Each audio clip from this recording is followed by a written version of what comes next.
બનાસકાંઠાના ડીસામાં ધોધમાર વરસાદ વરસ્યો છે। અવિરત વરસાદને કારણે આ સ્થિતિ સર્જાઈ। વધુ વરસાદને કારણે લોકોને હાલાકી પડી છે। અનેક વિસ્તારોમાં પાણી ભરાવાના દ્રશ્યો પણ સામે આવ્યા છે। જલારામ મંદિર સર્કલ પાસે ઢીચણસમાં પાણી ભરાયા।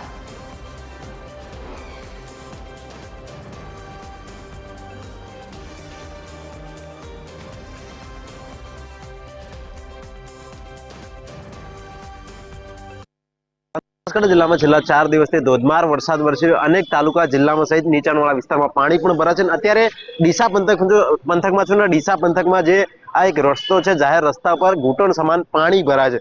જોઈ શકો છો સીધા દ્રશ્યોમાં કે અત્યારે વાહન ચાલકો પણ અટવાયા છે। આ ડીસા પંથકમાં છેલ્લા 4 દિવસથી જે ધોધમાર વરસાદ વરસી રહ્યો તેને લઈને સ્થાનિક તેમજ વાહન ચાલકો અત્યારે હેરાન પરેશાન જોવા મળે છે કે આ વહીવટી તંત્રના કારણે આ લોકોને અત્યારે ભોગ બની છે। બીજી તરફ એક શાળા પણ આવી છે, નાના બાળકોની શાળા છે, એ પણ શાળા આગળ પણ અત્યારે પાણી ભરે છે। આપણે સીધા દ્રશ્ય બતાવીએ કે એક શાળા છે અને શાળા આગળ પાણી ભરત એટલે ક્યાંક ને ક્યાંક ત્યારે તો નાના બાળકો પણ અટવાય છે અને સીધા દ્રશ્યમાં જોઈ શકો આ શાળા આગળ જ ઘૂંટણસમાં પાણી ભરત તેને લઈને કેટલાક વાલીઓ તેમજ બાળકો પણ અત્યારે અટવાય છે। ક્યાંક ને ક્યાંક આ વહીવટી તંત્રના કારણે આ લોકોને ભોગ બની રહેવું પડ્યું છે। તેને લઈને અત્યારે તો અનેક સવાલ ઉભા થઈ રહ્યા છે, કેમ કે વહીવટી તંત્ર આગળ છે કે આ થોડો ઘણો વરસાદ થાય છતાં પણ આ ડીસા પંથકની આવી હાલત ક્યાંક ને ક્યાંક અનેક બેન શું કહો છો? અહીંયા એક શાળા છે, શાળા આગળ પાણી ભરાયું છે।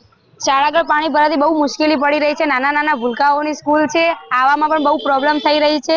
પાણીના ભરાવાથી નાના છોકરા આવી શકતા નથી, એ જ પ્રોબ્લેમ થઈ રહી છે। તંત્રને નિમંત્રણ છે કે જલ્દી ને જલ્દી આ સાફ કરવા વિનંતી। બેન શાળા આજે ચાલુ છે?